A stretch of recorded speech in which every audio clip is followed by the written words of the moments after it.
Hi YouTube, how are you doing? I've been better, quite honestly, but yeah, super busy. Almost done with my gardening stuff. I mean, as far as the planting is concerned, been super busy making a new garden. And then with my old one, I moved a bunch of my perennials. That means they come back every year, but they needed to be split and separated so they grow. Sometimes when they get older, you have to divide them so they do better than they were doing. They needed some help. So just been busy doing that type of thing. Um, just a life update for you all and to let you know that I am going to be coming back to talk to you more about, what's going on in our world, that type of thing. Yeah, well, I've been going through absolute hell lately on several different fronts, but I'm not going to speak about it. Not that I won't later, I might, but I'm still currently going through some things, and I'm not going to give my enemies the justification of knowing what I'm going through. I'm not one of these that's going to get out there and tell you what I'm going through every day, to play on people's sympathies or whatever. Everybody's got their own troubles. Some of us got massive troubles that you'll never even know about. So these people are on there, well, like, well, I'm not trying to disrespect anybody that's telling their friends or telling us what's going on with you because in some respects that's a good thing to know. When you care about somebody, you want to know that they're okay. And like I watch this one lady, I won't mention any names or anything, but she's gone through some similar things that I've gone through, and um, I just knew it without her even saying a word. I could just look at her and say, like, oh, hey, I can relate. Cheers to that. But yeah, I just wanted to let you know that I haven't forgotten about nobody, and um, yeah, I'm just going through my own personal hell, and like I said, a lot of fronts, a lot of levels, and but I'm working through it. Like every day I get up, I go out and I do my watering and weeding, whatever I gotta get done. And it's not that I forget about what's going on or that it doesn't hurt. It's just I'm not gonna let it get the best of me. Like the other day I was thinking, yeah, I'm getting older. I can't do the things I used to do, but I thought, I don't give a shit. I'm tough. I'm not going to let that. I'm not going to use it for an excuse not to achieve the things I want to get done. Like before, probably in another week or so, I'm building this garden out by my perennial garden in front of it for like tomatoes and garlic and some other things, especially my tomatoes.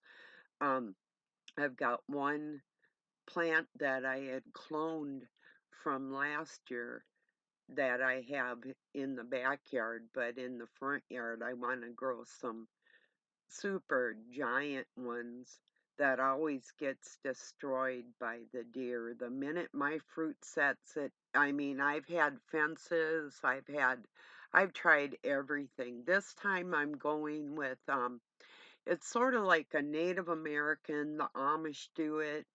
I think he's a German horticulturalist. Um, it's called, his name was Hugel, so it's called Hugel culture. And what you do is you bury a bunch of hardwood in the ground about like 3 feet or whatever. But the Amish go above ground, so I'm gonna start like that. 'Cause the Amish are like they're king of the produce, you know what I'm saying? They really are. They've had hundreds of generations of knowing what works and what doesn't work. So anyway, so you build your soil in layers on top of this old wood, and you start with hardwood, and it acts like a sponge in the ground. And there's been people that have gone through drought and never have had to water their garden in like 2 decades, that type of thing, if you build it right. And if I get it high enough, deer do not like to climb, rabbits won't be able to, so I'm just gonna make it so they can't even get near it. They can't dig under it, they can't jump over it, you know? So, but it's easier said than done. Um, and then I'm gonna start, I put like I've done a lot of landscaping this spring already. I've got cedar chips and mulch and different things that I've been putting around and down, just making it look like a park. And yeah, it's gonna look really beautiful in about a month and a half. But um, we're getting a semi load of wood chips, and we're gonna put it around where we barbecue and in my back garden and stuff like that. So yeah, it'll be nice, but it's not gonna spread itself. So if you can imagine what a semi load of chips is like the equivalent of 18 pickup loads of whatever, you know. And we've done this before. We've had semis come in. We live in a hollow. We've got a creek running through. We got a pond going in the back that way, and we got a pond down in the front, and then springs coming out of the hill in the back. Um, Natural artesian wells. Like my well is only it's about 12 feet under where I'm sitting right here for our natural well, but it comes so deep out of the ground, so cold and clear. It's delicious. But the thing is, being able to drive around on property that's kind of soggy. You know, we've got our high spots, but we've also got some very low spots that we've built up with compost from my horse. And she's gone now, but before I even got her, we had loads and loads of like cow manure. This was an old farm field, a meadow that had been just destroyed. And we built up the nutrients in the soil, and we planted trees, and I planted thousands of native plants that were supposed to be here but had been farmed off, you know, destroyed. But so in the last close to 40 years now, it's looking pretty beautiful compared to what it was. It was, like I said, it was a cornfield in a meadow, you know, trees around the woods, but now I've got so many trees, we do, that it's incredible. And like this spring I just planted 12, oh no, outside I put 10 weeping willows, golden weeping willows, baby ones that I started in the house, and 3 red maples. They're not the scarlet red maples, but they're red. Then there's silver maples, and there's soft maples, and there's sugar maples, but these ones should be the hardiest for where I am at right now. And I've got a royal red maple that flowers. It has beautiful, such it's scented so beautifully just a couple weeks ago. That and my French lilac bush was just, oh, the smell in the yard. And in about another month, my Japanese lilac, the white one, will be blooming. And talk about bee city. I've got so many bumblebees and honeybees on that. When that happens, I mean, it's sort of scary to go out and stand under it. There's so many bees, that many. It's just loaded for weeks, like about a month.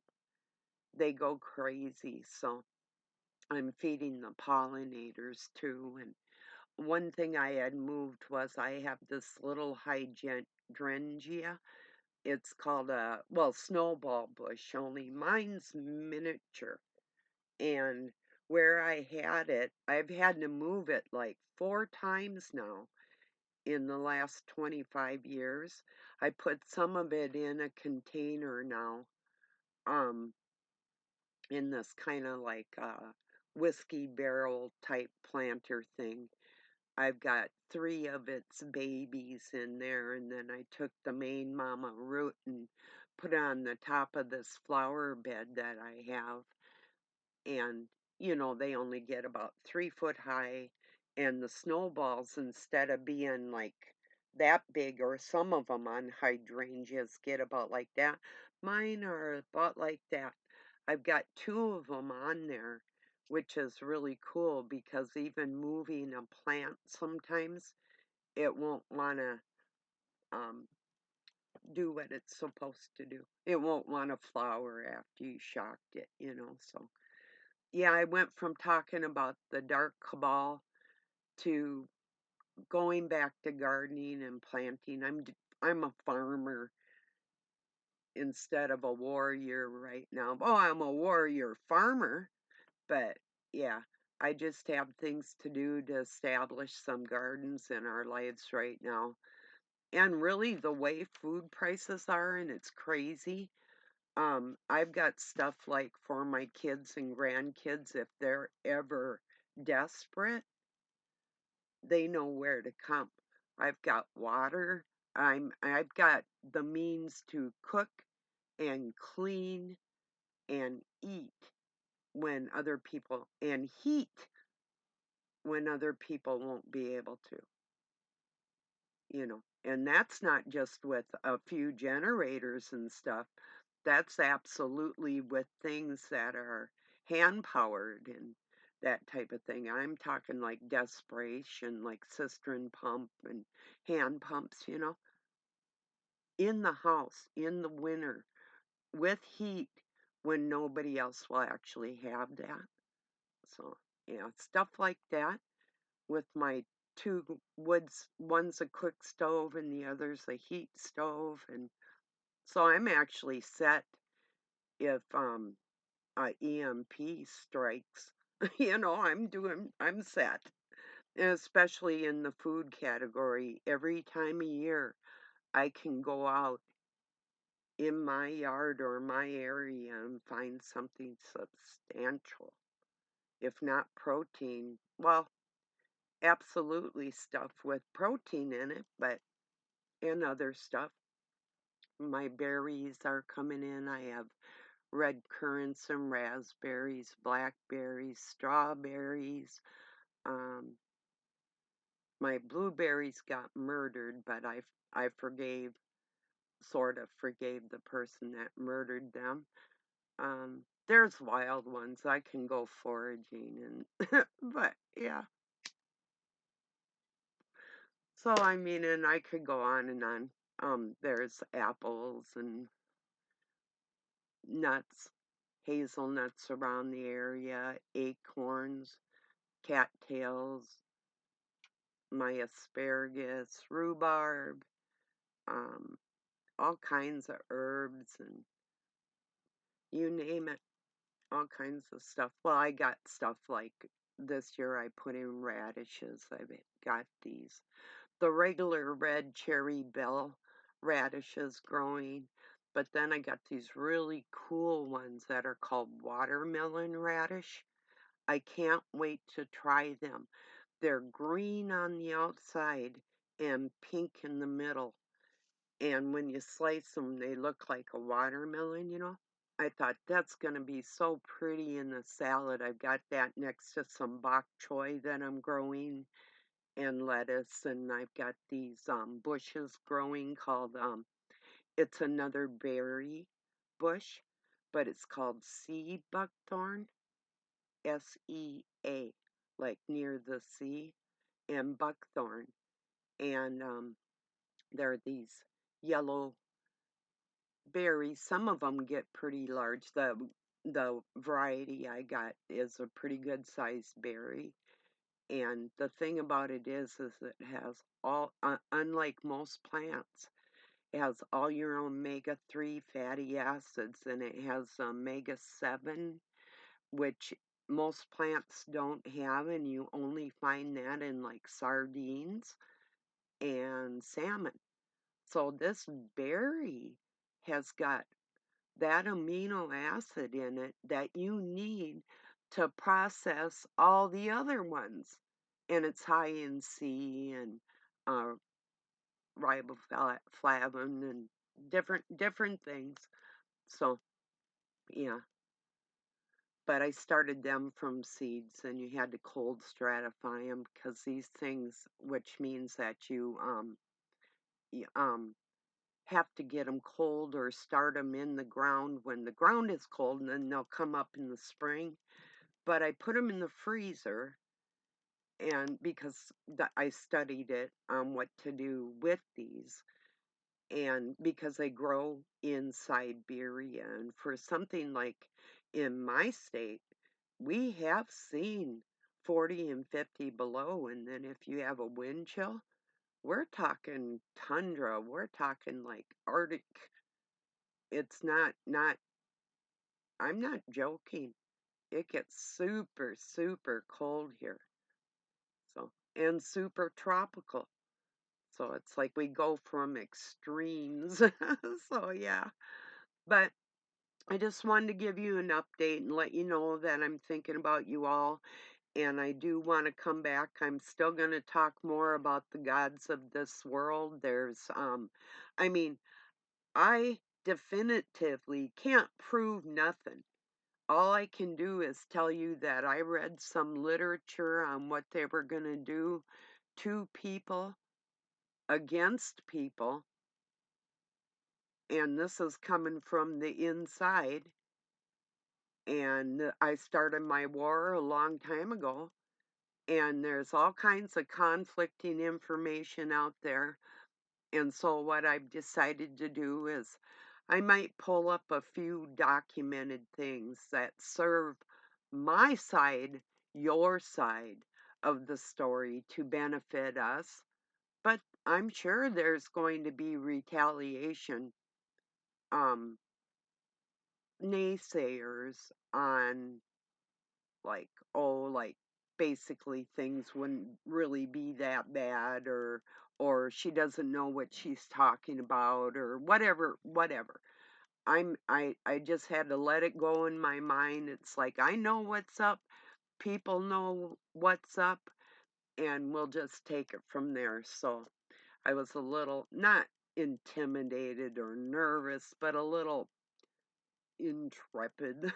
No, a little, not even discouraged, a little put off on how I was going to say things and what I was going to do. And now it's just like I just decided when the day is right, and it will be pretty soon here, I'm just going to spit it out, what I have to say, and whoever wants to believe what, I really don't care anymore, So, yeah. And basically, I've been kind of quiet too because I've had a lot of silence on my channel. It's like, well, yeah, some people have wanted to do live chats with me and whatever, and I do appreciate that. Thank you very much. And I might in the future. It's just that I had and have so much shit going on. If I told you the depth of fucking hell, you'd think it was fictitious, I mean, so it's not just one thing. It's one thing right after another almost constantly, but so I just decided to take my mind off all that and put my work into bettering my life personally. And then after that, when I feel satisfied that everything's growing good and I can take a break, then I will, you know. Then I'll be able to say, hey, I gave it my best shot, so. And then fighting animals and stuff. Like I got this big raccoon. I thought it was pit bulls eating kitties out by my kitty house. I take care of feral cats, feral.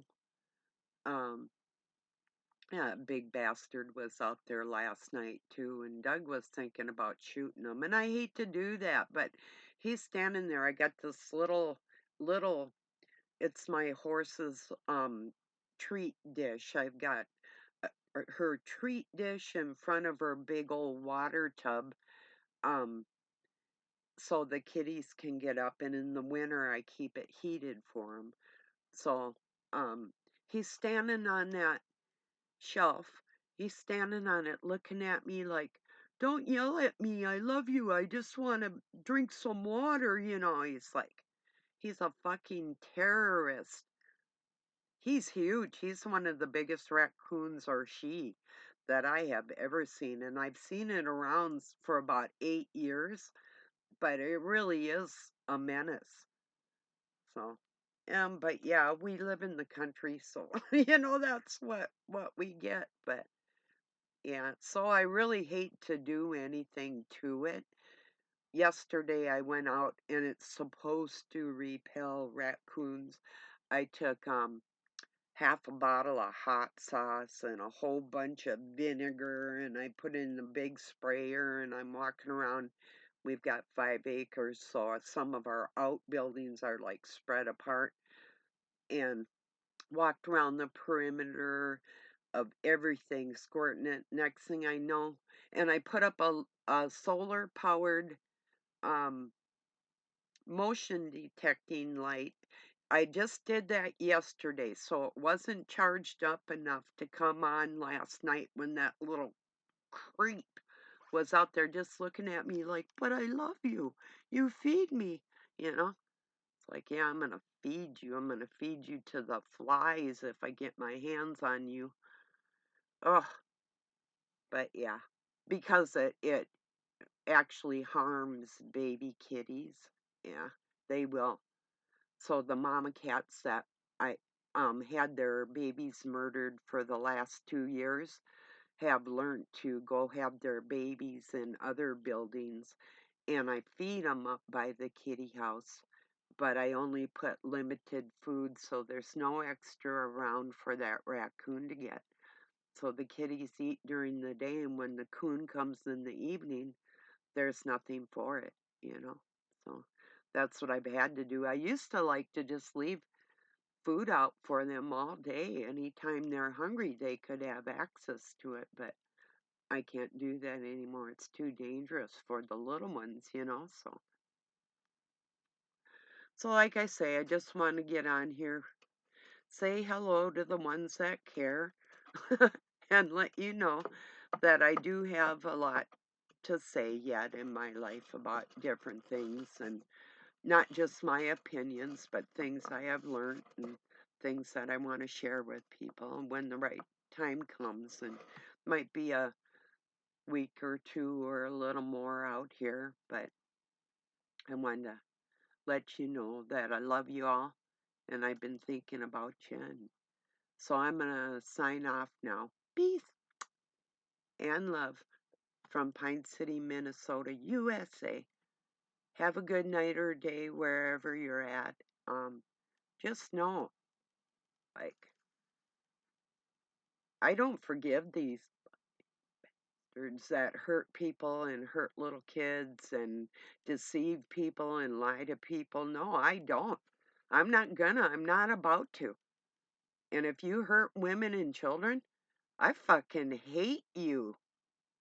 I mean, even adults, like an adult man, I'll defend them from monsters. I fucking hate you bastards that do shit to people. And you think I'm not strong enough to do something about it? Sure, I get tired. I'm older. But until I get tired in the evening, I'm still me during the day. Yeah, still me. So, yeah. I just wanted to let you know that I haven't rolled over and played dead like they wanted me to. So, all right, everybody. Peace out.